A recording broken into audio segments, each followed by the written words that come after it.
Hello everyone, very good evening to all of you. My name is Prakhar Shavasana and I'm having very, like you can say, two very special people on this chat box, and today we are going to discuss about the basic strategy, their lifestyle, how they like how a normal individual got transformed into a brilliant civil servant. हम आज सब कुछ discuss करने वाले हैं. So I think that if we are audible and visible to all of you, please let me know in the chat box. Okay, I think that we are audible and visible. Chalo, good. So, a very warm welcome to all of you. Hello, everyone, and let us start with the video then. Cool. We are audible. Yeah. So, let me start with the introduction. I don't think that these people require introduction, but yes, we are having our very own Sampida ma'am and a very special guest for the day. Harshal sir is along with us, so I would like Harshal sir to introduce him, or like in a better way, like so that people may know about who you are, where you are working, what was your, like how you became a civil servant. So let us start with on this note. Okay, so hello everyone, this is Harshal Chaudhary. I have secured first rank in MPPSC 2018 और काफी लंबे समय तक मैं बोल रहा हूँ because उसके बाद MPPSC कंडक्ट नहीं हो रहा है, so even I got fed up saying the sentence. I used to work in Coal India Plant, and first of all, let me start with my education. I have been mining engineering from National Institute of Technology, Raipur. I passed out in 2013. Since then, I've been working in Coal India Limited. I'm there as assistant manager. And during my course of job only, I started preparing for MPPSC since 2017 or something. And then I appeared for this exam, and this was the first time I wrote mains in 2018. And my first attempt, I secured first rank. Right now, I'm posted as Deputy Collector in Tikamgarh district of Madhya Pradesh, and it's been almost more than 1 year of my job. So this is basic about me. And on the same note, ma'am, would you like to introduce yourself? Hello everybody, my name is Sampida Saraf और 2017 में MPPSC में I got the first rank. So you people have been knowing me since then. I did my engineering from Government Engineering College Jabalpur in Electronics and Telecommunication और 2016 batch था मेरा. मेरी पूरी education जो है जबलपुर से हुई है, ठीक है. और 2016 में इंजीनियरिंग कंप्लीट करने के पहले ही के दौरान ही इनफैक्ट मैंने तैयारी स्टार्ट की थी अपनी, और 2016 में मैंने अपना फर्स्ट अटेम्प्ट दिया था. जैसे ही मेरा ग्रेजुएशन खत्म होने वाला था उससे पहले ही प्रीलिम्स हो गया था 2016 का, तो वो प्रीलिम्स में अपियर हुई थी 2016 में. और 2016 में फर्स्ट अटेम्प्ट में मेरा डीएसपी में सिलेक्शन हुआ था. उसी के पैरेलल में 2017 का अटेम्प्ट दिया था मैंने, और दोनों के रिजल्ट 1-2 महीने 2-4 महीने के आगे पीछे आए थे. और 2017 में आई गॉट दिस रैंक. और अभी करंट में I am posted in Singrauli district, the eastern most district of Madhya Pradesh. और it's been 2.5 years at this job, including the training period. So that I think that covers my introduction. Yes. So I think that we all have introduced ourselves, and now it's the time that we should start discussing something that is relevant from the student perspective. That is how they can enhance their preparation for MPPSC, and they can also get motivated. So for question number 1, I would like to ask both of you. Like when your journey started, and apart from that, have you ever thought that you guys are going to get the first rank, ma'am and sir? So I'll start with sir for this particular question. I think education should be started with ma'am first. So ma'am, please do the honors. Okay, so ma'am, I think that's very, you can say, generous of you. That part of you has to pass the ball down to me. But I hate the way of answering, right? चलो हम अपने answer writing यहाँ से शुरू करते हैं. सो देखो, first rank जो रहती है, ये even Harshal will agree with me कि इट इज वेरी अनएक्सपेक्टेड, है ना. जब हम एग्जाम देते हैं हमें पता रहता है एग्जामिनेशन हमारा कैसा गया है, क्या हमें कोई क्वेश्चंस छूट गए थे, हमारी आंसर राइटिंग का लेवल क्या था, हमारा इंटरव्यू कैसा गया था. उस बेसिस पे हम थोड़े से कॉन्फिडेंट रहते हैं कि सिलेक्शन लिस्ट में नाम आ जाएगा, है ना. 300, 400, 500 जितनी भी पोस्ट है, शायद हमारा पेपर उस लेवल का गया है कि उन 500 में हमारा नाम आ जाए. लेकिन पोस्ट क्या मिलेगी इसको लेके कोई भी सर्टेन नहीं रहता है. Similar was the case with me. मेरा जब डीएसपी में सिलेक्शन हुआ था वो तो टोटली अनएक्सपेक्टेड था. अनएक्सपेक्टेड इन द सेंस कि मैंने किसी उम्मीद के साथ पेपर नहीं दिए थे. बस I was preparing for UPSC, और क्योंकि एमपीपीएससी वैकेंसी लॉन्च करती थी उस समय रेगुलर, तो अपीयर हो गए और पेपर दे दिए विदाउट मच प्रिपरेशन, और फिर सिलेक्शन ले लिया था. सो डीएसपी वाला थोड़ा सा अनएक्सपेक्टेड सा था. मुझे उस टाइम ये कॉन्फिडेंस था कि लिस्ट में नाम आएगा, बट अगेन पोस्ट के लिए नहीं था. फिर जब डेप्यूटी कलेक्टर का भर रहे थे तब फिर मैंने सिर्फ एक पोस्ट भरी थी जब सेकेंड अटेम्प्ट था. तो उस टाइम पर फिर मतलब ये था कि या तो सिलेक्शन होगा या तो फिर जो पोस्ट है उसी पे रहेंगे. So then also I knew the papers have gone well, but again एक ही पोस्ट भरी है तो आर या पार वाली बात थी. और रैंक वन तो nobody expects है ना, वो I think by the grace of God and by the blessings of the parents, I think इस टाइप की चीजें हो जाती है ना, by everybody's good wishes. Now I will pass down the ball to Harshil. Just I think he a- also. Again, I would say most of the things have been covered by ma'am. I totally second with her. I've always maintained this that MPPSC is the lucky draw of deserving candidates. If there are 297 posts, so all those candidates who are getting selected, they are all deserving and they also deserve rank one even. But somehow the posts get shuffled, students' names get shuffled. किसी को एक question शायद 15 marks का अच्छा हो जा रहा है तो उसको डीसी की पोस्ट मिल जा रही है, किसी का कुछ गड़बड़ हो गया तो उसको डीएसपी की पोस्ट मिल जा रही है. But during the course of journey first of all आपको वो फीलिंग आने लगती है कि हाँ आपकी प्रिपरेशन किस कोर्स में चल रही है. अगर आपने टेस्ट सीरीज ज्वाइन की होती है कहीं पे भी तो आपको टेस्ट सीरीज के इवैल्यूएशन के बाद जो मार्क्स आते हैं जहाँ पे आप इवैल्यूएट करवाते हैं उसके बाद आपको समझ में आना लगता है कि you are in good pace and you are in good track even. उस चीज को फिर और आपको पॉलिश करना होता है. You keep on polishing it. जब मेंस की आप लिस्ट देखते हो हर किसी की नर्व्स उतनी ज्यादा तेजी चलती होती है क्योंकि nobody is very sure about the selection even forget about the post. उसके बाद एक बार आपका लिस्ट में नाम आ जाता है देन यू डिसाइड की पोस्ट क्या हो रही है. Otherwise this is all very much unexpected. Preparation part is in our hands तो हम अपनी तरफ से मैक्सिमम करने की कोशिश करते हैं. And everybody aims of deputy collector और DSP only. I think these are the two basic posts which is the dream of every aspirant who is preparing. तो सब इसको लेके ही प्रिपेयर करते हैं. आई वुड से सब कुछ बहुत ज्यादा अनएक्सपेक्टेड होता है. रिजल्ट आने के बाद ही डिसाइड होता है कि हाँ आपको क्या पोस्ट मिल जाएगी. So even we were not sure about getting the first rank.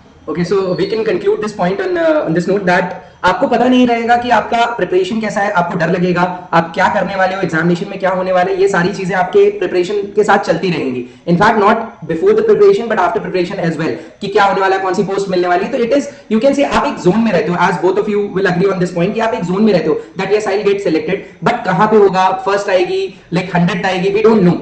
Okay, so I hope that this was the first, you can say one of the like most awaited question that people were asking कि आप लोगों को पता था क्या first rank आने वाली है? One little thing I would like to add over here is कि बच्चे ये पूछते हैं कि मैम आपने 2016 का अटेम्प्ट दिया डीएसपी बने, 17 का दिया डीसी बने, तो आपके 16 और 17 के अटेम्प्ट में क्या आपने ऐसे चेंजेस कर दिए कि आपकी रैंक 1 आ गई? तो देखो मैं एक चीज ये क्लियर कर देती हूँ कि जब 16 का रिजल्ट नहीं आया था उसके पहले 17 के मेंस हो चुके थे. तो मेरी आंसर राइटिंग में या उसमें कोई भी डिफरेंस नहीं था. इवन आज की डेट में भी अगर मैं सोचूं कि मैंने 16 में ऐसा क्या लिखा था, 17 में ऐसा क्या लिखा था, दोनों में कोई डिफरेंस नहीं था. मेरी आंसर राइटिंग पैटर्न और नॉलेज बेस सब कुछ ऑलमोस्ट मतलब 19-20 का भी अंतर नहीं रहा होगा. बट किसी में मेरी रैंक 1 आई और किसी में नहीं आई, राइट? तो ये आपको अपने तरफ से 100% एफर्ट्स हर एग्जाम में हर पेपर में देने जरूरी है. अब वो डिपेंड करता है कि किस तरह से आपकी कॉपी चेक हो रही है, क्या है, वो मल्टीपल फैक्टर्स हैं. So तो on मतलब on if we take the average of both of you, it's like it's not in your hand. आप अपनी प्रिपरेशन करते चलिए, जो रैंक आनी है वो सब बात की बात है यार. आप अपनी प्रिपरेशन पे ध्यान दीजिए. और एक सेकंड बहुत इंपॉर्टेंट क्वेश्चन जो बच्चों का रहता था, how you guys did with the stress management, like how you actually manage your stress during preparation. क्योंकि बहुत सारे बच्चों को बहुत टेंशन रहती है. Many students are actually crossing 27 28, तो उनको अपनी जॉब की, अपने फ्यूचर की बहुत टेंशन रहती है. तो how you guys manage that thing कि स्ट्रेस कैसे मैनेज करें, सिलेबस कवर करना है या टेस्ट देने हैं, लास्ट 2 मंथ बचे हैं. तो I hope that most of the student will agree कि stress management is very important. So I will again start with ma'am for this particular question. I would like Harsha to answer this. Okay, now she's passing the ball. Right. One all. I would say जब भी आप stressed होते हो, it's not just about the journey of MPPSC. May it be any part of life. You always have 2 options. Okay. There are examples which will give you stress. There are examples which will be the stress busters for you. अगर मुझे इस चीज की tension हो रही है कि मैं 27 का हो गया, मेरा सिलेक्शन होगा कि नहीं होगा, तो मेरे सामने उन लोगों का एग्जांपल है जिनका 40 इयर्स ऑफ एज में भी सिलेक्शन हुआ है, 35 इयर्स ऑफ एज में सिलेक्शन हुआ है, एंड दे आर सक्सेसफुल. अगर मुझे लगेगा कि मेरा सिलेबस अभी कंप्लीट नहीं हुआ, मेरा 60% पोर्शन बचा हुआ है and MPPSC is very near, तो आई हैव द एग्जांपल जिन लोगों ने 40-50 डेज की प्रिपरेशन में सिलेक्शन किया हुआ. So it's upon you. Stress management आपके ऊपर है. आप ऐसे एग्जांपल्स, अगेन बहुत सारे लोगों को स्ट्रेस होता है कि मेरे 4 बार अटेम्प्ट हो गए, ये 5वां अटेम्प्ट है, this is my 5th attempt और अभी तक मेरा सिलेक्शन नहीं हो रहा है, इस बार होगा कि नहीं. So there are students who have got selected in their 7th attempt, 8th attempt also. So look at them, that will burst your stress first of all. Secondly, आपका जो स्ट्रेस मैनेजमेंट है वो आपकी प्रिपरेशन पे आपके हाथ में है. आप जितने ज्यादा टेस्ट लिखेंगे, जितनी ज्यादा प्रैक्टिस करेंगे, जितना ज्यादा रिवीजन करेंगे और जितना ज्यादा फीडबैक आपस में, अगर कोई आपका एक स्टडी का एक कोर ग्रुप बना हुआ है, उनसे चीजें डिस्कस करेंगे, तो आपको इजी लगने लगेगा, आपका स्ट्रेस रिलीव होता रहेगा, because you will always realise this that your preparation is well in place. So more practice and more revision, more answer writing is the key. और फिर उसके बाद आपके रिलेटिव्स, आपके पेरेंट्स, आपके वेल विशर्स तो होते हैं आपको डिमोटिवेट करने के लिए. सॉरी, डिमोटिवेट करने के लिए नहीं, मोटिवेट करने के लिए, आपके स्ट्रेस को दूर करने के लिए। Okay, so just a small request to both of you. Many students are asking कि आप bilingual रखिए, तो हिंदी और इंग्लिश में हम करते हैं session, so that would be more reachable. ठीक है. So I would like to mold a question, this particular question, ma'am, कि टेस्ट सीरीज में अगर कम नंबर आ रहे हैं, तो बहुत सारे लोगों का जैसे एज वाला आंसर सर ने कर दिया, बट टेस्ट सीरीज में कम नंबर आ रहे हैं. How to manage that stress कि एकदम 2 महीने बचे हैं, but still people are giving test series and they are getting low marks. How to deal with that particular thing? देखो, टेस्ट सीरीज मैंने जब भी स्टूडेंट्स को बोला है, टेस्ट सीरीज आपके खुद के एनालिसिस के लिए ज्यादा है, ठीक है. मेंस में तो और आप मान के चलो कि आपका खुद का एनालिसिस ही होता है. आपको जब आप मेंस की आंसर राइटिंग करते हो टेस्ट सीरीज में, पहली चीज आप पेपर कंप्लीट कर पा रहे हो या नहीं कर पा रहे हो, ये आपको खुद को चेक करना है कि कहाँ पे हम अपनी स्पीड मैनेजमेंट करें. दूसरी चीज, आपको खुद एक आइडिया लगता है कि क्या, मतलब जब आप उस पेपर को दोबारा उठा के देखोगे आंसर शीट को, आपको खुद समझ में आ जाएगा यार जितना मैंने पढ़ा था, क्या मैंने उस लेवल का लिखा है या नहीं लिखा है, क्या मैं खुद सेटिस्फाइड हूँ अपने लिखे हुए आंसर से या नहीं. जब खुद सेटिस्फाइड होंगे तब फिर सामने वाले को आप मतलब उसका ओपिनियन मैटर करेगा. पहले खुद हमारा खुद का सेटिस्फैक्शन है या नहीं.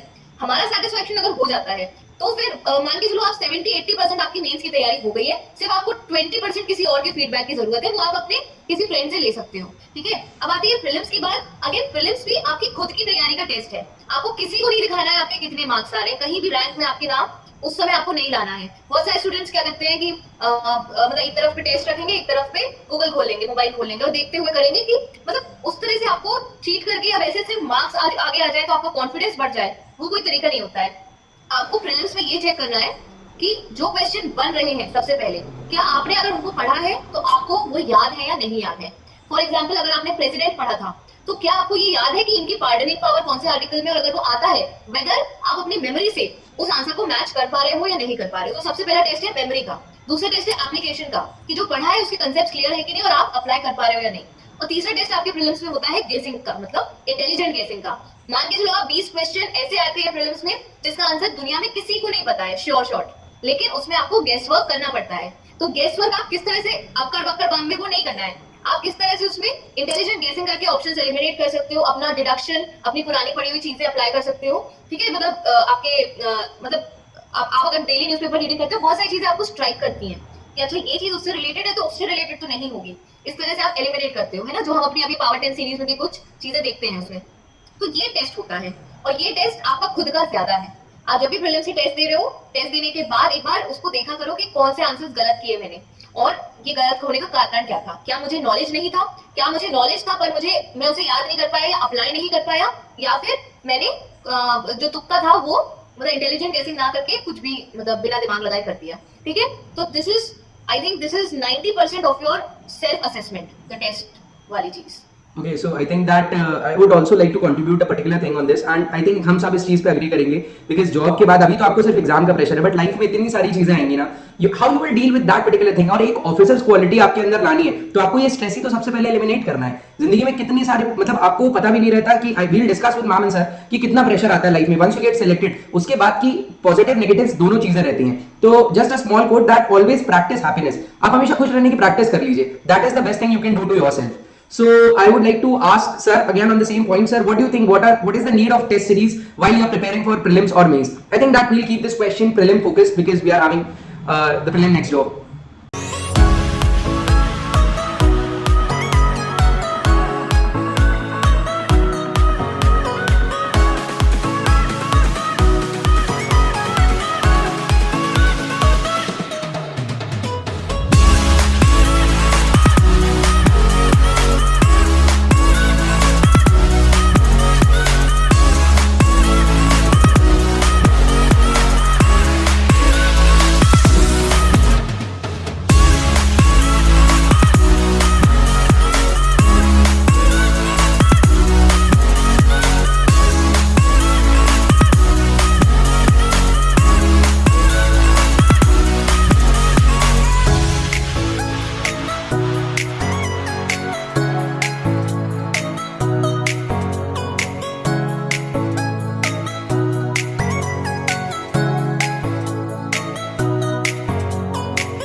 Okay, first of all, test series आप क्या prepare, we have to keep bilingual, right? Yeah.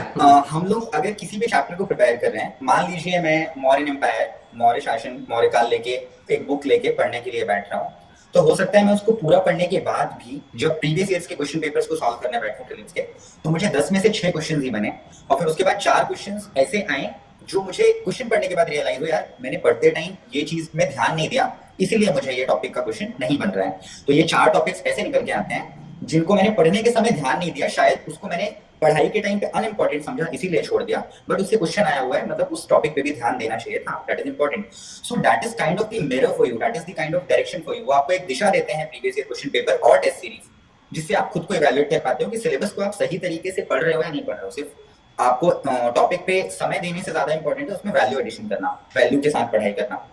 Secondly test series आपका स्ट्रेस मैनेजमेंट का भी टेस्ट होता है। सबके पास सेम सेट ऑफ क्वेश्चंस रहते हैं, सबने सेम सेट ऑफ बुक्स पढ़ी हुई हैं, लेकिन कौन उस समय में उस एग्जाम के सिमुलेशन में अपने माइंड को अप्लाई करके इंटेलिजेंट गेस कर पाता है, इंटेलिजेंट एलिमिनेशन कर पाता है बिना स्ट्रेस आउट। कई बार ऐसा होता है कि हम स्ट्रेस के कारण अगर हमसे कंटिन्यूअसली 4 क्वेश्चंस नहीं बन रहे हैं तो हम 5वें क्वेश्चन को बनते हुए भी गलत कर देते हैं क्योंकि हम स्ट्रेस में आ जाते हैं। तो जब आप बार बार टेस्ट सीरीज की प्रैक्टिस करते हैं तो आपके वो स्ट्रेस मैनेजमेंट का जो आपका कैपेसिटी है वो बढ़ जाता है, इसीलिए टेस्ट सीरीज इंपॉर्टेंट होता है। उसके बाद अगेन जो बहुत पेटी मिस्टेक्स हम करते हैं, मैं आपको एक बहुत जीवंत उदाहरण देना चाहूंगा इसका। मैंने कभी भी प्रीलिम्स की टेस्ट सीरीज 2017 वाले अटेम्प्ट में प्रैक्टिस नहीं की थी।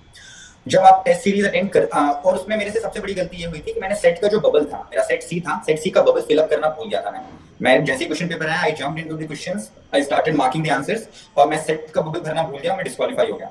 अगर मैंने टेस्ट सीरीज ज्वाइन की होती तो मुझे प्रैक्टिस होती कि रोल नंबर भरा जाता है एक सीक्वेंस में, डेट डाली जाती है और सेट का बबल भी भरना होता है। शायद मैंने एक टेस्ट सीरीज भी कहीं पे अटेम्प्ट की होती तो मैं वो स्ट्रेस का सेट का बबल भरना भूलता नहीं और शायद मेरा 1 साल बच सकता था।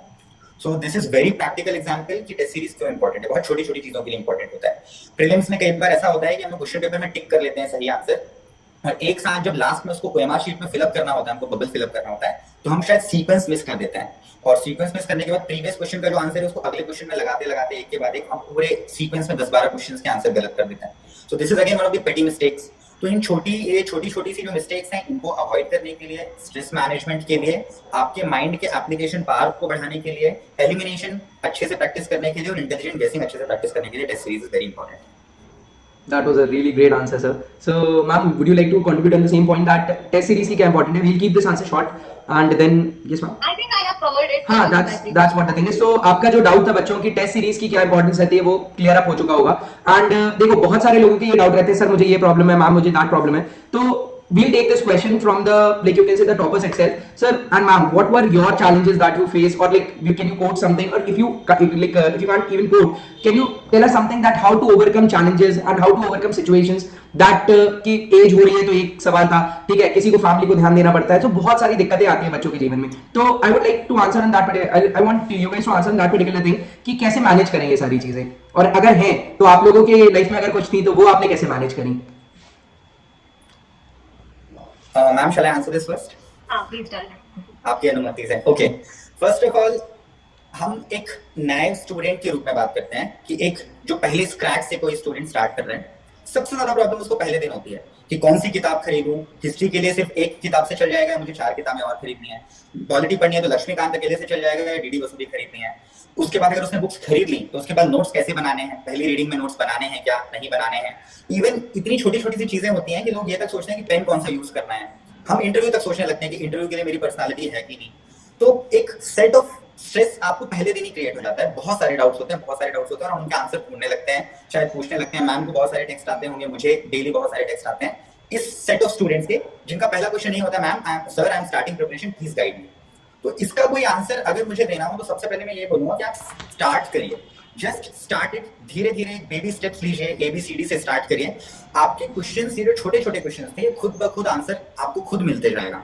ये हमारे साथ भी होता था, हम लोग भी बहुत ज्यादा कंफ्यूज थे शुरू में, लेकिन जब आप सिलेबस का 60% से 40% 50% पोर्शन कवर करते रहते हैं तो आप में मैच्योरिटी आती रहती है। आपको खुद पता लगने लगता है कि नोट्स कैसे बनाना है, आपको खुद पता लगने लगता है कि ये वाली बुक सफिशिएंट होगी या मुझे इस टॉपिक के लिए कोई दूसरी बुक भी चाहिए, किस टॉपिक के लिए मुझे फ्रेंड को कंसल्ट करना चाहिए या किस टॉपिक में मैं एक्चुअली वीक हूँ। तो in course of time when you keep on practising and revising things again and again, आपके इस लेवल के छोटे छोटे स्ट्रेस लेवल के बहुत सारे क्वेश्चंस आंसर हो जाते हैं और आप रियलाइज करोगे कि प्रिपरेशन के पहले दिन आपके मन में अगर 100 क्वेश्चन आए थे, उसमें 75 क्वेश्चंस तो वर्थ ही नहीं थे कि मैं उसको किसी से पूछता। अच्छा हुआ मैंने किसी से नहीं पूछा। दूसरी चीज जो आपने बात की दूसरे तरीकों की टेंशंस की, प्रॉब्लम्स की, कि किसी को लगता है कि मैं जॉब के साथ प्रिपेयर कर रहा हूँ तो क्या मुझे उस समय लीव लेनी पड़ेगी, मैं जॉब के साथ कर पाऊंगा क्या, फैमिली का टेंशन, शायद किसी की देखभाल, कोई किसी के साथ डिपेंडेंट है तो उसकी टेंशन। तो जब आप इस प्रिपरेशन के जर्नी में आगे बढ़ते हो तो चीजें खुद ब खुद सॉल्व होने लगती हैं। It's preparation of civil service is like a magnet, it will keep on pulling you in. आप उससे किसी दूसरे प्रॉब्लम की वजह से दूर जाना भी चाहोगे, it will again pull you in and it will pull you into those rails, और आप चलते जाओगे। तो सारी प्रॉब्लम्स उस समय खुद ब खुद खत्म होने लगती हैं, तो आपको एक रास्ता दिखने लगता है कि इस चीज का ये सॉल्यूशन है। जॉब से मैं ईएल ले लूंगा, पेरेंट्स को भाई के साथ शिफ्ट कर दूंगा, अगर कोई बीमार है तो उसकी देखभाल करने के लिए कोई नर्स अरेंज हो जाएगी, एंड सो सॉल्यूशन हमेशा हर एक स्टेप पे आपको मिलते जाता है अगर आप प्रिपरेशन में एडमिट हैं। Ma'am, would you like to continue on this, on his answer only? Yes, definitely. See, देखो दो टाइप के चैलेंजेस जैसे कि अर्शल ने बताया, एक आपके पर्सनल लाइफ के चैलेंजेस और एक आपकी एकेडमिक लाइफ के चैलेंजेस। ये दोनों चैलेंजेस जो हैं ये मतलब बात ये रहती है कि स्टूडेंट्स के लिए एक साथ आते हैं। तो मतलब एक तरफ आप तैयारी स्टार्ट भी कर रहे हो, कुछ चीजें पीछे छोड़ के भी आ रहे हो सकता है आपके पेरेंट्स हैं, हो सकता है आपकी जॉब है, कुछ है, और दूसरी तरफ आप यहाँ स्क्रैच से स्टार्ट भी कर रहे हो। तो नो डाउट स्टूडेंट्स का परेशान होना, स्ट्रेस में आना या इस सिचुएशन से थोड़ा सा ओवरवेल्म होना पॉसिबल है, बट इसके लिए बहुत जरूरी है कि आप अपना क्लैरिटी रखो कि why you are doing this, है ना। क्यों आप सिविल सर्विसेज की जो एक लंबी जर्नी है, जो लोग कहते हैं कि डिफिकल्ट भी होती है, जो लोग कहते हैं अनसर्टेन भी होती है, ठीक है, क्यों आपने इसको चुना है और इससे आपको क्या मिलने वाला है, ठीक है। और जो आपके पर्सनल लाइफ के चैलेंजेस हैं उनको आपको किस तरह से मैनेज करते हुए चलना है। क्या कोई चीज है जो होल्ड पे रखी जा सकती है, हो सकता है शादी का प्रेशर आ रहा हो कुछ लोगों पे, क्या आप उसको 1 साल 2 साल होल्ड पे रख सकते हो सकता है पेरेंट्स का है, उनका आप किस तरह से ऑल्टरनेट व्यवस्था करवा सकते हो, या आपको घर छोड़ के जाना जरूरी ही है या नहीं है, ठीक है। तो उसको अभी कुछ समय के लिए 1 साल के लिए कम से कम आप अपनी तैयारी को फोकस पे रखो, और बाकी चीजों के मैनेजमेंट के लिए एक व्यवस्था आपको बनानी पड़ेगी। और तैयारी के लिए भी एक समय निश्चित कर दो। अगर आपकी एज ज्यादा है या आपको लगता है कि दूसरी जो रिस्पॉन्सिबिलिटीज है उनपे भी मैं एक समय तक ही उनको निग्लेक्ट या मतलब थोड़ा सा फोकस से बाहर रख सकता हूँ, तो आप एक अपने नंबर ऑफ अटेम्प्ट या नंबर ऑफ ईयर्स मुझे लगता है आपको डिसाइड कर लेने चाहिए कि मैं 3 अटेम्प्ट दूंगा, ठीक है। 3 अटेम्प्ट में होता है तो it is well and good, नहीं होता है तो मैं इतना भी वो नहीं हूँ कि सिर्फ इसी जॉब के कारण मेरी पूरी लाइफ डिटर्मिन हो रही है। बहुत सारे दूसरे जॉब्स हैं, बहुत सारी दूसरी अपॉर्चुनिटीज हैं जहां आप अपनी लाइफ को बहुत अच्छे तरीके से एक अच्छे लेवल पे जी सकते हो, ठीक है। तो don't make this one exam या one job your the centre of your whole life, ठीक है। एक समय निश्चित करो, 3 अटेम्प्ट दूंगा, एकदम जम के दूंगा, होता है तो ठीक है, नहीं तो फिर दूसरी रिस्पॉन्सिबिलिटीज भी है, ठीक है। ऐसा नहीं कि 10-10 अटेम्प्ट हम इसी के दिए जा रहे हैं, बाद में देना है तो बाकी चीजों के साथ दो, ठीक है। तो ये जो एक पर्टिकुलर डाउट रहता है स्टूडेंट्स का कि 2 अटेम्प्ट 4 अटेम्प्ट 6 अटेम्प्ट हो गए हैं, तो आई वुड से ऑल्टरनेट जॉब्स भी आपको देखने चाहिए ऐसे केस में, लेकिन फर्स्ट अटेम्प्ट से नहीं। फर्स्ट अटेम्प्ट तो डेडिकेटेड दो, फर्स्ट कम से कम 2 अटेम्प्ट आपके बिल्कुल dedicated. Okay, so like I think that the answer revolved around the prioritization only, कि आप प्रायोरिटी डिसाइड कर लीजिए अपनी कि आप कब तक करना है। Strategy and prioritization is very very important, ठीक है। तो again a very famous question that how your life changed after getting selected. Yes sir, we would like to like listen to your point on this particular thing. Okay, life change होती है basically. एक चीज मैं disclaimer यहाँ डालना चाहूंगा, जिस life को हम भंवर को स्क्वायर में इमेजिन करते हैं कि सिलेक्शन के बाद एकदम पैराडाइम शिफ्ट आ जाएगा लाइफ में, पैराडाइम शिफ्ट नहीं आता, उतने ज्यादा ऊपर नहीं चढ़ जाते हैं हम लोग कि हमको जमाना बहुत नीचे लगने लगे, बट ऑफ कोर्स चेंज आता है। From the position in which you seek help of others, you get into the position in which others seek your help, your support, and with your authority you can actually change the face of society. तो उस position में आना अपने आप में एक बहुत बड़ा चेंज है आपकी लाइफ में। लेकिन उसके लिए जो मेहनत है वो भी उतनी करनी पड़ती है, बट हाँ, once you are here you are satisfied. आप किसी सिविल सर्वेंट से पूछते हैं तो वो लोग इस चीज का आंसर जरूर, एक कॉमन आंसर आपको मिलेगा कि हाँ, their job is good. I am not saying they're satisfied, but their job is good, they love being in that position. और फिर सेटिस्फैक्शन के लिए हम, एक ह्यूमन ब्रेन है ना, हमेशा एक चीज ऊपर चाहता है। अगर आप यूपीएससी करने वाले हो, एमपीपीएससी क्लियर करने के बाद, तो अब मुझे या संपदा मैम को लगता होगा कि हम आईएएस बन जाए यूपीएससी करके। जब हम आईएएस बन जाएंगे तो शायद संपदा मैम सोचेंगे मैं और अच्छी पेंटर बन जाऊं, मुझे लगेगा कि मैं कोई अच्छा गिटारिस्ट बन जाऊं, तो एक आर्टिस्टिक बेंट आने लगेगा शायद उस लेवल पे जाने के बाद। तो दैट स्टेप्स वो बढ़ते जाते हैं, बट लाइफ में जो चेंज इसके बाद आता है वो आपको एक कॉमनर से एक नॉन कॉमनर जरूर बना देता है, and that is good enough. Okay, and ma'am, like how your life changed after getting selected, and I would just like to like add a part to this question कि आपने जो सोचा था कि सिलेक्शन के बाद ये सोसाइटी को दे पाएंगे, ये चीजें कर पाएंगे, and sir like were you able to do those things, या आप अभी कर पा रहे हैं, या किस लेवल तक आपने जो सोचा था और जो रियलिटी होती है वो किस लेवल तक मैच करती है? I think that there's a connection issue. Yes, ma'am, you can continue. सो देखो लाइफ में सिलेक्शन के बाद जो चेंजेस होते हैं ये दो कैटेगरी के बोल सकते हो आप. एक शॉर्ट टर्म होता है, एक लॉन्ग टर्म होता है. शॉर्ट टर्म तो ये कि ऑब्वियसली आप एकदम बैनर्स पोस्टर्स में छाए हुए हो, दूर दूर के रिश्तेदार जिनसे कभी बात नहीं हुई वो भी रिकग्नाइज करने लगते हैं. Parents are very happy, relatives and all are very happy, है ना. जितने भी आपके मतलब everybody around you is very happy and on cloud 9. उनको देख के आप भी क्लाउड 9 पे हो जाते हो. लगता है यार जिसके लिए इतनी मेहनत की थी देखो वो सार्थक हुई है, सफल हुई है. तो ये एक शॉर्ट टर्म फेज रहता है जो मुझे लगता है जब तक आपकी ट्रेनिंग स्टार्ट होती है तब तक तो रहता है आस पड़ोस वाला. फिर एक ट्रेनिंग स्टार्ट होने के बाद आपका दैट स्टार्ट्स की यू स्टार्ट एंजॉयिंग कि अब पढ़ाई वढ़ाई तो एक तरफ हो गई है. Now is the time to मतलब जो इतने समय से आप 1-2 साल से मोबाइल बंद करके रखा था, सोशल मीडिया नहीं है, कुछ नहीं है, ज्यादा इंटरेक्शंस नहीं है. Now you start enjoying your daily life. तो ये हो जाता है आपके ट्रेनिंग तक. फिर एक फेज आता है आपका एक्चुअल, है ना.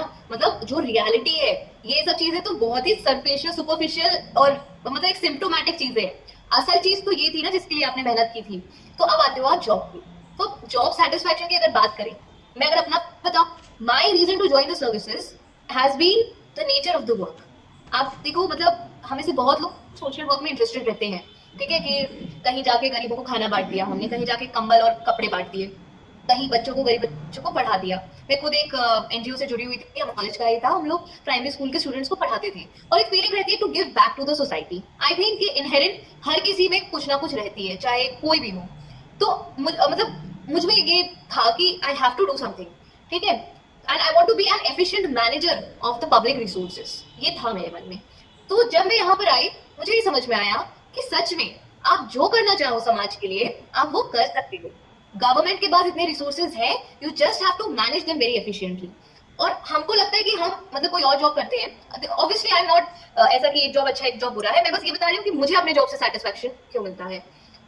हम दूसरा कोई भी जॉब करते हैं, हम हफ्ते में महीने में एक दिन निकालते हैं जब हम जाके दूसरे लोगों को डोनेट करेंगे, कुछ मदद करेंगे. बट जो पब्लिक सर्विसेज है आपका हर दिन, हर घंटा, हर minute, it is for the people. I have realised this in the job. हम लोग रात के 11, 10, 11, 12 बजे तक भी बैठे रहते हैं ऑफिस में just because something is related to the people. ठीक है, बहुत सारे केसेस ऐसे आते हैं जब कुछ नेचुरल डिजास्टर हो गया है, उसको मैनेज करना है, लॉ एंड ऑर्डर मैनेज करना है, आपका जो मतलब डिजास्टर के जो भी फंड होते हैं वो रिलीज करने हैं. तो वी मतलब the whole services is on it for 24/7. मतलब वो जो सेटिस्फैक्शन है कि you are giving back to the society. लोग आपके पास आते हैं समस्या लेके, आप उसका सोल्यूशन निकालते हो. तो एक आदमी को भी अगर आपने रिलीफ दिया है तो I think you justify your job. तो जो सोच के आए थे वो तो है, बट रिटर्न में आपका काफी कुछ मांगता है ये job. Right, your time, your energy, your efforts, but I think it is all worth it. I think, ma'am, your video is not visible to us. You can refresh if possible. I would like to. Am I audible to you all? Am I audible? Yes. We can continue. Okay, I would like to add one thing. बहुत सारे लोग हैं जो school से और college से पढ़ के आए हैं, उनको ये बहुत ज्यादा पता नहीं होता कि सिविल सर्वेंट कितनी डाइवर्स चीजें कर सकता है. बट एक फ्लो होता है कि यूपीएससी की तैयारी करनी चाहिए या एमपीपीएससी की तैयारी करनी चाहिए, सिविल सर्विसेज की प्रिपरेशन करना चाहिए, and they just rush into this preparation phase. और उसके बाद वो लोग एग्जाम की तैयारी करने स्टार्ट कर देते हैं without realising what that civil service actually is. तो उनके लिए मैं एक छोटा सा सजेशन देना चाहूंगा. आप जिस भी डिस्ट्रिक्ट में हो, हर एक डिस्ट्रिक्ट में हर मंगलवार को 11 बजे एक जन सुनवाई नाम का कार्यक्रम होता है जो कलेक्ट्रेट में होता है यूजुअली. उसमें आपको एक ग्लिम्स देखने को मिलेगा कि कितनी डाइवर्स फील्ड से जो लोग हैं, जो बोलना चाहिए हैव नॉट्स हैं, जिसको जो समस्या है वो लेके वो लोग प्रशासनिक अधिकारियों के पास उस जन सुनवाई कार्यक्रम में आते हैं. It is open for everyone. आप वहां पे जाके एक बार देखिए जरूर कि कितने डाइवर्स फील्ड की एप्लीकेशंस लेके लोग वहां पे आते हैं. कोई विकलांग है, उसको सालों से स्कॉलरशिप रिटायर पेंशन नहीं मिल रही विकलांग सर्टिफिकेट के बेसिस पे, तो वो आएगा. किसी को गरीबी रेखा का कार्ड बन नहीं रहा है, वो गरीब है. किसी को खाद्यान्न की पर्ची नहीं मिल रही है, किसी का आवास में घर नहीं मिल रहा है, किसी की फसल की क्षति हो गई लेकिन उसको नुकसान हुआ और उसके बाद वो चक्कर काट रहा है बट उसको सहायता नहीं मिल पा रही है. कोई करप्शन से मारा हुआ है, कोई कुछ और करना चाहता है. तो एक बार जाके उसको देखिए, आपको रियलाइज होगा कि आप कितना चेंज ला सकते हैं. उसका मतलब जन सुनवाई is just 20% of what we actually do, but it 20% will motivate you to become a civil servant. Okay, so I think that सिर्फ ग्लैमर के पीछे मत जाइए. ग्लैमर के अलावा भी बहुत अच्छे काम कर सकते हैं. You can actually pay back to the society and the nature, जो आप बहुत ज्यादा ओ भी करते हैं. तो आई थिंक दैट मैम के कनेक्शन में कुछ प्रॉब्लम्स आ रही हैं. तो we'll continue with sir itself. Sir, I think that we'll come to one of the most relevant question कि 2 महीने बचे हुए, 2 महीने भी क्या, आप तो काफी कम दिन बचे हुए, लास्ट 8 मंथ की स्ट्रैटेजी क्या होनी चाहिए बच्चों की प्रिपरेशन के लिए फॉर प्रीलिम्स? अच्छा, for prelims again I would से लास्ट के 2 महीने अगर बचे हुए हैं, आपने इतने महीने से प्रिपरेशन किया है, तो ये बहुत श्योर है कि आपने सिलेबस को पूरा पढ़ लिया है, सारे टॉपिक्स कवर कर लिए हैं। इस 2 महीने के दौरान आप ज्यादा से ज्यादा टेस्ट लिखिए। आपको किसी भी कोचिंग से कोई टेस्ट के क्वेश्चंस मिल जा रहे हैं या ऑनलाइन कहीं से भी मिल जा रहे हैं, दोनों चलेंगे। आप क्वेश्चंस लीजिए, ज्यादा से ज्यादा क्वेश्चंस को नियत समय में आप सॉल्व करके देखिए। ये नहीं कि आपने गूगल में एक के बाद एक क्वेश्चन को आंसर देखने के लिए लगा दिया। पूरा पेपर 100 सेट ऑफ क्वेश्चंस होते हैं, तो 100 क्वेश्चंस को पूरा सॉल्व करिए, उसके बाद आराम से खुद चेक करिए। तो ज्यादा से ज्यादा प्रैक्टिस करेंगे तो that will be most helpful, क्योंकि वो आपको एग्जाम की फीलिंग देगा। जिस दिन आप एग्जाम देने जाओगे आप स्ट्रेस में नहीं आओगे, आपको बहुत ईजी लगेगा। दूसरी चीज, सिलेबस में हमेशा ऐसा होता है कि हम थोड़ा थोड़ा सा कुछ पार्ट छोड़ चुके होते हैं। हमने बोर हो गए तो हमने कोई पोर्शन छोड़ दिया, या कोई पोर्शन डिफिकल्ट लग रहा था तो छोड़ दिया। तो उन सारे गैप्स को प्लग इन करने के लिए बहुत अच्छा टाइम है। इस 2 महीने में जो छूटा हुआ पोर्शन है उसको आप जरूर करें। उसके बाद ऐसा भी होता है कि हमको कोई पोर्शन समझ में नहीं आ रहा होता और हमने उसको ब्लैंकेट तरीके से छोड़ा होता है, उसको आप कवर करिए। This would be the best way. और ज्यादा से ज्यादा प्रैक्टिस करें, क्योंकि इस समय की प्रैक्टिस ही आपको सिलेक्शन दिलवाती है। Okay, so ma'am, I think that you were disconnected. So by the time I have asked sir about this particular thing कि last 2 मंथ की स्ट्रैटेजी या 1 मंथ की स्ट्रैटेजी क्या होनी चाहिए? सी प्रीलिम्स की लास्ट मंथ की स्ट्रैटेजी के लिए आई वुड से कि अपनी तैयारी को आप 3 अलग अलग पार्ट्स में डिवाइड करो। पहली चीज है, जो भी आप पढ़ चुके हो एक उसका रिवीजन का शेड्यूल बना लो। ठीक है, जो भी टॉपिक्स आप पढ़ चुके हो एक तरफ लिस्ट करो कि हिस्ट्री, पॉलिटी, ज्योग्राफी, ये 3 सब्जेक्ट मेरे कवर्ड है, तो इनकी एक रिवीजन की शेड्यूल बना लो। ठीक है, कि एक हफ्ते में मैं इन्हें करूंगा। दूसरा, ऐसे टॉपिक्स की लिस्ट बनाओ, जैसा कि अभी हर्षद बता रहे थे, कि जो आपने टच नहीं किए हैं या फिर तैयारी के दौरान आपने उनको छोड़ दिया था, एक उसकी लिस्ट बना लो। ठीक है, और एक पर्टिकुलर टाइम भी डेडिकेट कर दो कि एक पर्टिकुलर से 5 दिन या 4 दिन आप सिर्फ उन टॉपिक्स को कर लो जो आपके छूटे हुए थे। ठीक है, और तीसरा पार्ट जो आपकी तैयारी का रहेगा वो रहेगा आपका टेस्ट सीरीज। ठीक है, तो टेस्ट सीरीज भी अब आई थिंक 1 महीना बचा है, तो आपको हर दूसरे दिन या हर तीसरे दिन आपको एक टेस्ट तो लगाना चाहिए। 1-1.5 घंटे में आप अपना टेस्ट खत्म करो मैक्सिमम, और हाफ एन आवर या 1 आवर हो आप उसके सोल्यूशंस को एनालाइज करने में कि आप कहाँ गलत हुए थे। और उसमें से भी आप ऐसे क्वेश्चन सर्कल या ऐसे क्वेश्चन आप हाईलाइट कर सकते हो जो आपको रिवाइज करने की जरूरत है, कि एक बार आप एग्जाम के पहले भी उसको देख लोगे। ठीक है, तो इस तरह से आप अपने 3 हिस्सों में अपनी प्रीलिम्स की तैयारी को करो। ठीक है, करंट अफेयर्स अभी छोड़ो मत, क्योंकि जैसे 11 अप्रैल को हमारा एग्जाम है, तो आपके कम से कम नहीं तो 11 मार्च तक के तो आपको देख लेने चाहिए ना, मार्च फर्स्ट वीक तक के current affairs I think you people should follow. और करंट अफेयर्स अभी आपको पिछले पूरे साल के कवर करने हैं, तो उसको भी एक इंपॉर्टेंस देते हुए चलो। ऑलराइट, तो ये आपकी 1 मंथ की स्ट्रेटेजी होनी चाहिए। Don't go for very new topics, जो आपने नहीं भी पढ़ा है ना उसका भी बस एक टाइमलाइन सेट कर दो कि इतने समय में मैं इसको करूंगा, हो गया तो ठीक है, नहीं तो फिर देखी जाएगी।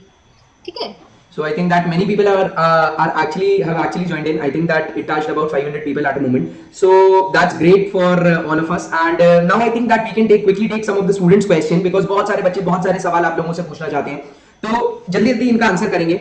How do you think that current part should be covered? Current part कैसे cover up करें? Any one of you can answer this particular question.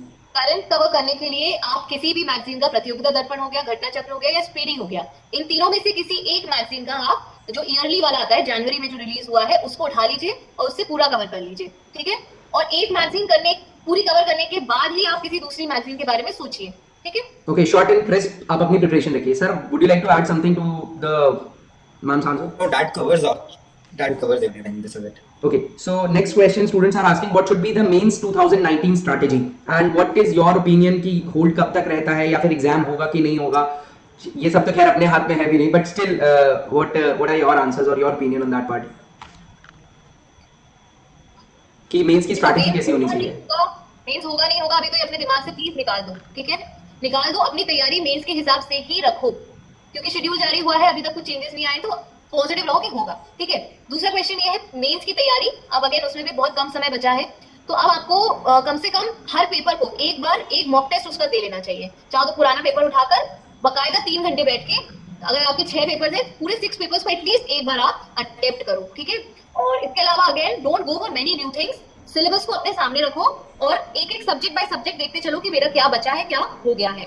Syllabus को मतलब बिल्कुल अपनी आंखों के सामने रखना है, and just go by the topics what you have covered, what you haven't. और हर पेपर के लिए डेज डिवाइड कर दो। डेज डिवाइड करते हुए ऐसा डेज डिवाइड करो कि 23 मार्च के पहले आपका से 20 मार्च तक आपका पेपर 1 कंप्लीट हो, और पेपर 1 लास्ट में आपको रिवाइज करना है, बाकी उसके पहले सारे पेपर्स आपको रिवाइज करके रखने हैं। अब आपको टोटल रिवीजन मोड पे काम करना है मेंस के लिए।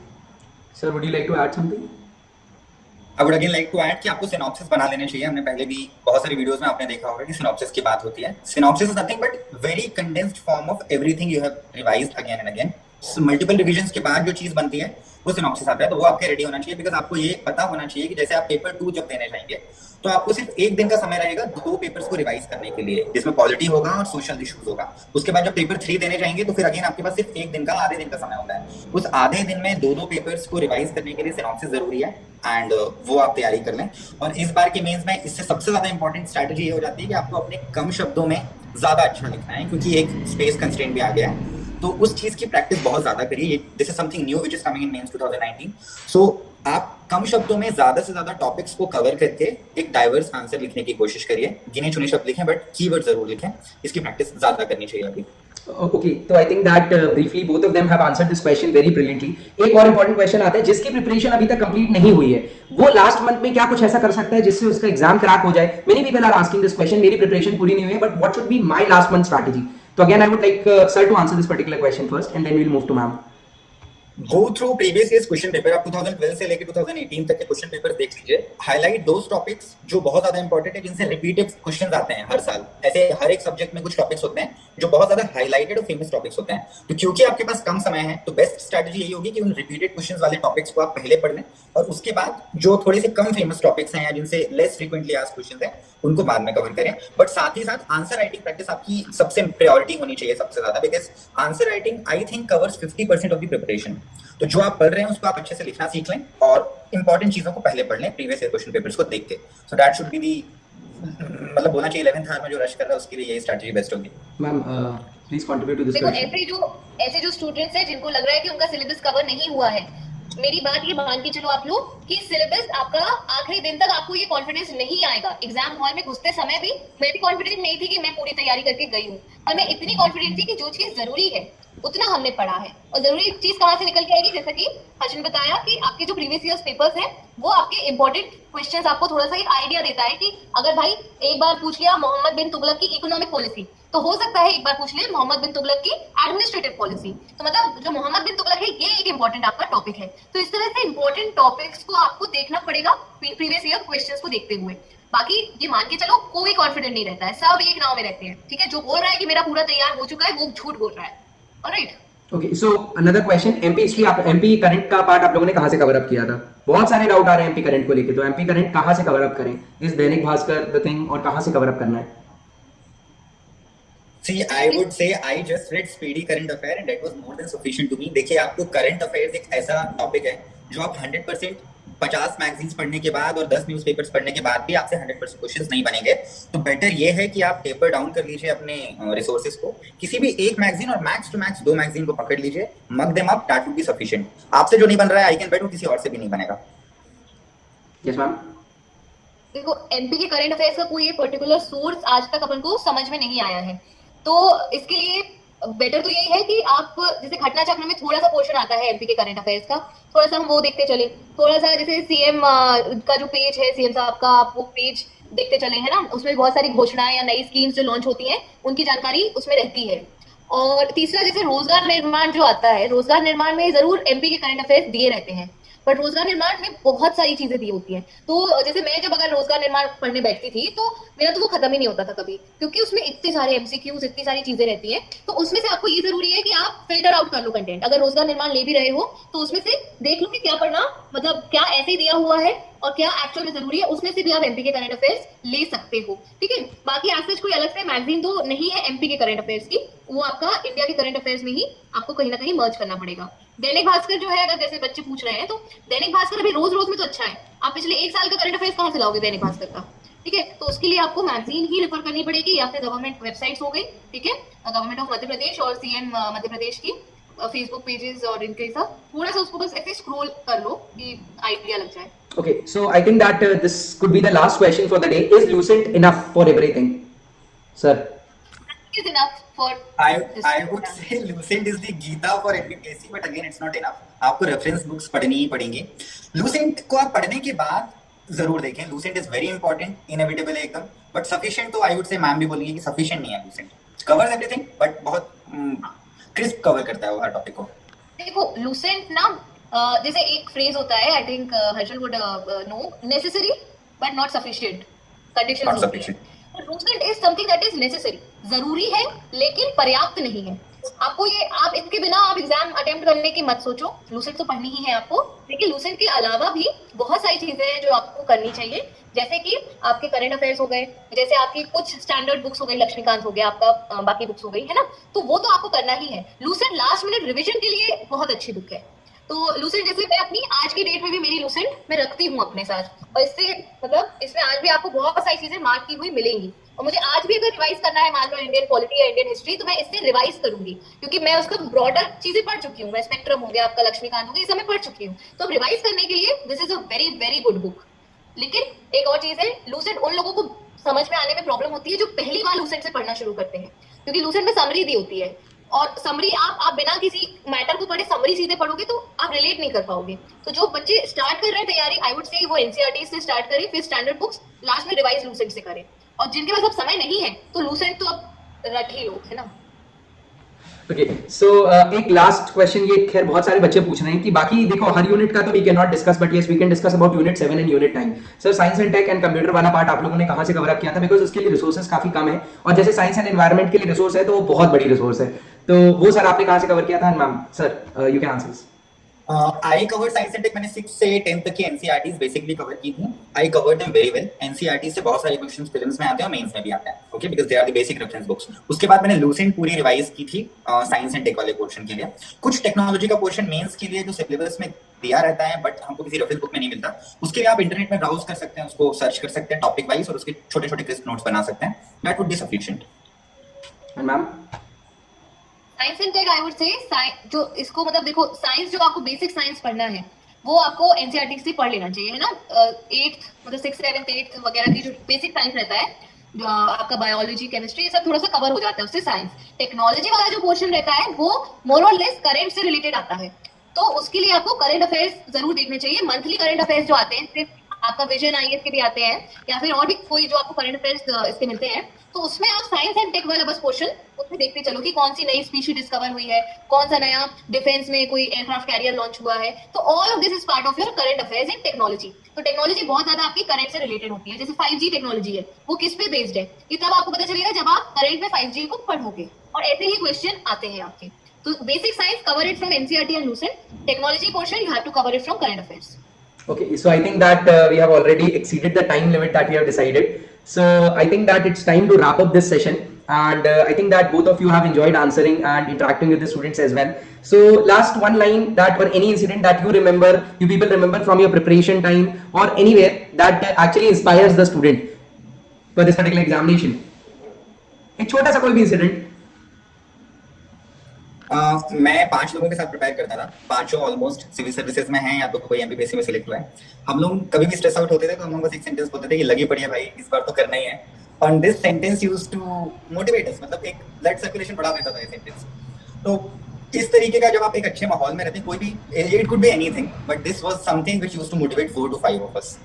That's great. That's, if you still remember, it really motivated you. And yes, ma'am, what about you? See, my motivation has always been my parents and the kind of work I want to do.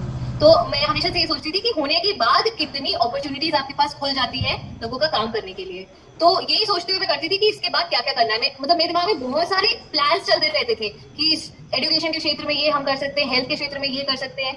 तो I used to weave those plans कि once I get into the services, this is the way I want to contribute, और जो आज मैं कर भी रही हूँ। मतलब राइट नाउ जो हमारा डिस्ट्रिक्ट हॉस्पिटल है, we are working for its, मतलब उसकी सुविधाएं थोड़ा बढ़ाने के लिए। सो एक कायाकल्प अवार्ड्स होते हैं गवर्नमेंट ऑफ इंडिया के। It is the first time in the history जब हमारा जो डीएच है, बिकॉज हम उसमें बहुत, हमने इसमें मेहनत की है, इसकी साफ सफाई और सारी चीजों में। सो इट्स द टाइम हमारा जो है ये नेशनल लेवल पे अभी क्वालिफाई किया है, और अब उसका नेशनल असेसमेंट होना है। सो आई एम प्राउड कि मैं जो सोच के आई थी, I am able to contribute that. तो ये मेरा मोटिवेशन रहता था, और दूसरे मेरे पेरेंट्स कि एक बार जब सिलेक्शन हो जाएगा, how happy they will be. तो ये दो मोटिवेशन मैं हमेशा अपने सामने रखती थी, और इसी के लिए मैं मेहनत करती थी। बाकी फ्रेंड सर्कल मेरा उस टाइम ऐसा कुछ था नहीं। I was preparing alone in Jabalpur. My mother was my constant motivation. She is the one जिन्होंने मुझे ये सर्विसेज के लिए मोटिवेट किया। उन्होंने मुझे जो बेसिक गाइडेंस होता है ना, जो आजकल नहीं, मतलब आजकल तो ऑनलाइन अवेलेबल है, उस टाइम उतना नहीं था, उन्होंने मुझे वो पूरा गाइडेंस और पूरा वो दिया। तो that has been my motivation. Sir, students are requesting you to make a separate video on mains 2019, how to prepare or how to write the answers. So, Yeah, I'll come up with the video soon. okay. So I think that's it. Also For, do that. I think that's all for the day. I hope you guys have enjoyed it, and let's like prepare it together. If you are having any issue, you can reach out to us. The registered number is given in the description box below, and I hope that most of your answers are question as well. तो डरिए मत, preparation करते रहिए. Part of life है. The life is like a sine curve. It will go up, it will come down, but it will continuous. It will be continuous. So on this note, I would like to end this session. Thank you all.